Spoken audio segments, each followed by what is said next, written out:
Hello dear students, welcome back to smart knowledge. प्यारे बच्चों, पहला क्वेश्चन दिया गया है आपको गद्यांश को ध्यानपूर्वक आपको इसको अच्छे से पढ़ना है और अच्छे से पढ़कर इसके प्रश्नों के उत्तर आपको देने हैं।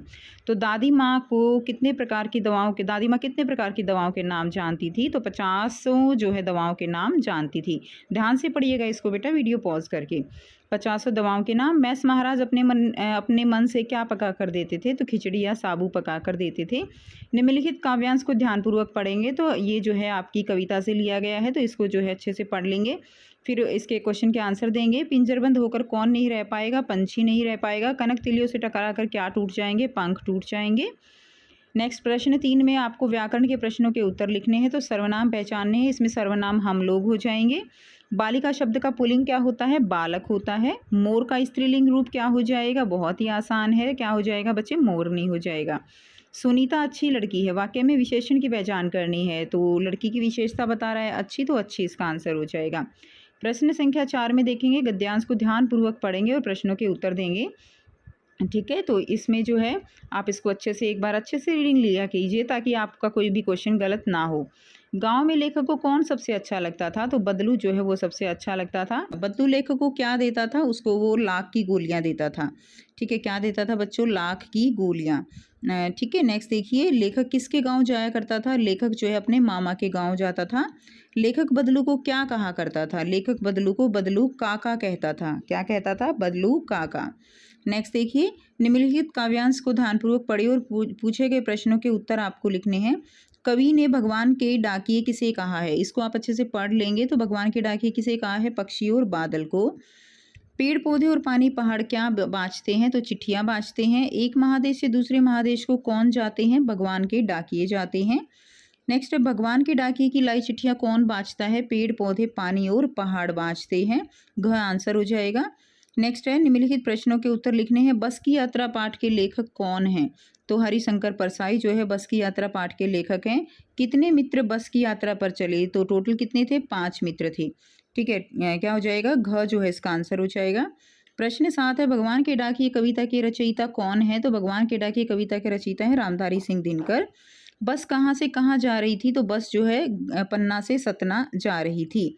ये हो जाएंगे। नेक्स्ट देखिए, प्रश्न 8 दिया गया है कि उन्नति शब्द का विलोम बताना है। तो उन्नति शब्द का विलोम क्या हो जाएगा? अवनति हो जाएगा। ठीक है, अवनति।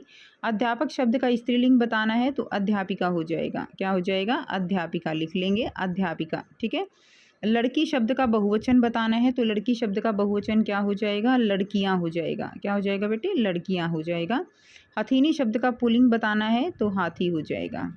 उसके बाद नेक्स्ट देखिए, प्रश्न 9 है, यह सबसे कठिन समय नहीं कविता के रचयिता कौन है?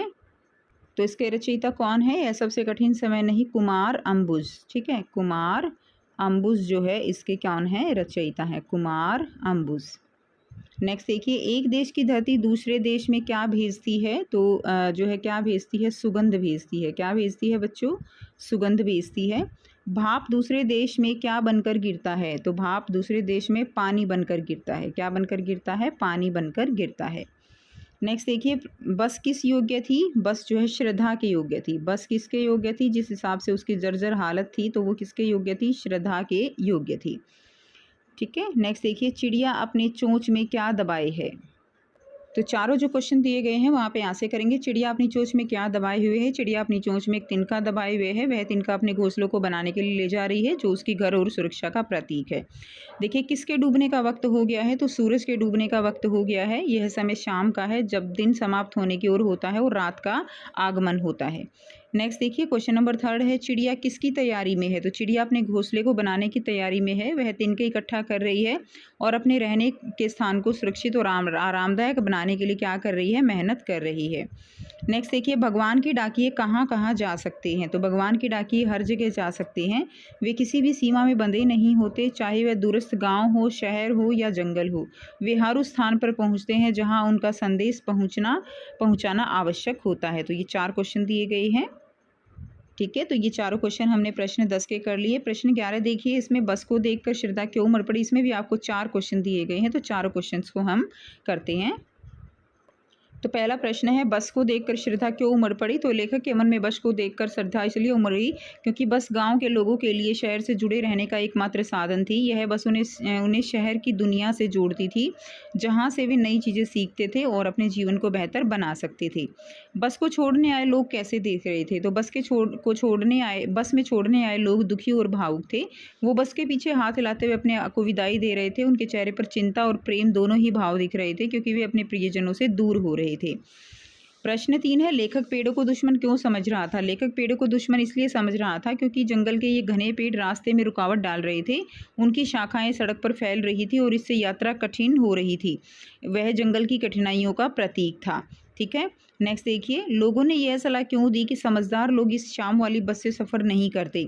लोगों ने यह सलाह इसलिए दी क्योंकि शाम की बस में सफ़र जोखिम भरा था, सड़कें घुमावदार थी, जंगल घने थे और रात में कोई मदद मिलना मुश्किल हो सकता है। तो ये आंसर आप इसमें लिख देंगे। नेक्स्ट देखिए, क्वेश्चन नंबर 12 है, निम्नलिखित प्रश्नों के उत्तर लगभग 30 से 40 शब्दों में लिखने हैं। डाकिया क्या क्या काम करता है? बदलू के दिल में क्या व्यथा थी? और आपको छुट्टियों में किसके घर जाना अच्छा लगता है, क्यों? तीनों क्वेश्चंस के आंसर करेंगे। तो डाकिया क्या क्या काम करता है? डाकिया गांव-गांव जाकर लोगों के पत्र, मनी ऑर्डर, अन्य आवश्यक दस्तावेज पहुंचाता है। वह एक तरह से भगवान का संदेशवाहक माना जाता है क्योंकि वह दूर दूर के रिश्तेदारों की खबरें और सुख दुख लोगों तक पहुंचाता है। नेक्स्ट देखिए, बदलू के दिल में क्या व्यथा थी? तो बदलू के दिल में वह व्यथा थी कि उसकी ज़िंदगी संघर्षों से भरी थी। गरीबी और दुख ने उसे मानसिक और शारीरिक रूप से कमज़ोर बना दिया था। उसे अपने परिवार की जिम्मेदारियों ने चिंतित कर रखा था और उसे यह समझ नहीं आ रहा था कि कैसे उन्हें वह पूरी करेगा। नेक्स्ट क्वेश्चन है, आपको छुट्टियों में किसके घर जाना अच्छा लगता है और क्यों? तो मुझे छुट्टियों में अपने नाना नानी के घर जाना सबसे अच्छा लगता है। आपको जहाँ अच्छा लगता है वो आप लिख सकते हो। वहाँ का शांतिपूर्ण वातावरण, बड़े बगीचे और नाना नानी का प्यार मुझे बहुत भाता है। वहाँ की ताज़ी हवा और गाँव का माहौल मेरे मन को क्या देता है? सुकून देता है।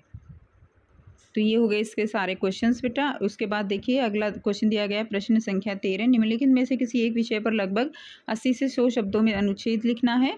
ठीक है, और मेरा सबसे प्यारा त्यौहार या विज्ञान के चमत्कार, आज़ादी का अमृत महोत्सव। उसके बाद प्रश्न 14 दिया गया है, किसी एक विषय पर लगभग 80 से 100 शब्दों में पत्र लिखना है।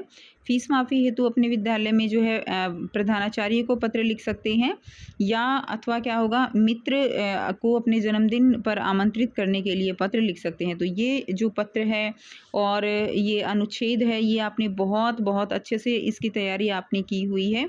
तो आप इनमें से किसी एक विषय पर अपने जो है विचार प्रकट कर सकते हो। ठीक है, तो ये था बच्चों कंप्लीट पेपर। बहुत ही आप कह सकते हो कि इम्पोर्टेंट है ये, और सारे क्वेश्चंस इसके बहुत ही अच्छे से करके जाइएगा। ठीक है, सो मिलते हैं आपसे नेक्स्ट वीडियो में। आई होप आप सब बच्चों को वीडियो अच्छी लगी होगी और क्वेश्चन पेपर भी आपको सारा क्लियर हो गया होगा, सारे क्वेश्चंस आपको क्लियर हैं। ठीक है, अगर वीडियो अच्छी लगी तो वीडियो को ज़रूर से आपको लाइक करना है, शेयर करना है, चैनल को सब्सक्राइब करना है, और इसी तरह के सारे इम्पोर्टेंट क्वेश्चंस के साथ आपको पेपर जो है वो मिल जाएंगे। और उम्मीद करती हूँ आपको वीडियो अच्छी लगी होगी। So like, share and subscribe. Take care, bye bye.